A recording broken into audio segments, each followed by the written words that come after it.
Walter Nyambaga, Ramogi TV.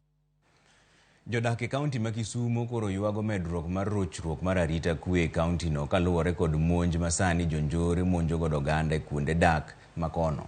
E kar dak ma Tom Mboya e boma ma Kisumu, jodak pod wuoro maundu masani dhi nyime e alwora no ka gilero ni sani luoro nitiere seche mag otieno. Gikwayo obila mondo mi osingnegi arita e kinde ma obila nowacho ni apedha osechakore mar yango kweth jonjore ma iwacho ni donje sekta mar apiko kendo mayo jopiny bende.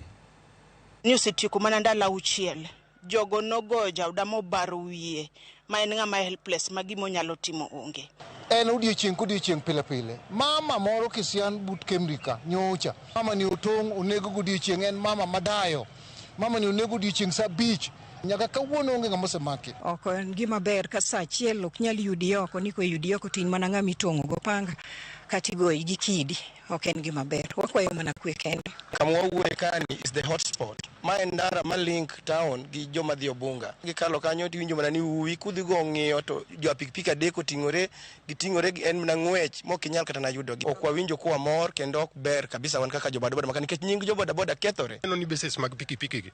Emoko nego bed ni kachacha en basis mar pikipiki. Yudo ka ng'ato en ojitenga ochung' kachacha nien mane kare mar pikipiki en ok odwar riwre gi jowadgi yani. Koro aneno ga ni kaka jobodaboda timo ga ni my best to nyaka ng'eni ng'ani en ng'ama chunga kae to ochunga kae to tigo ga tich.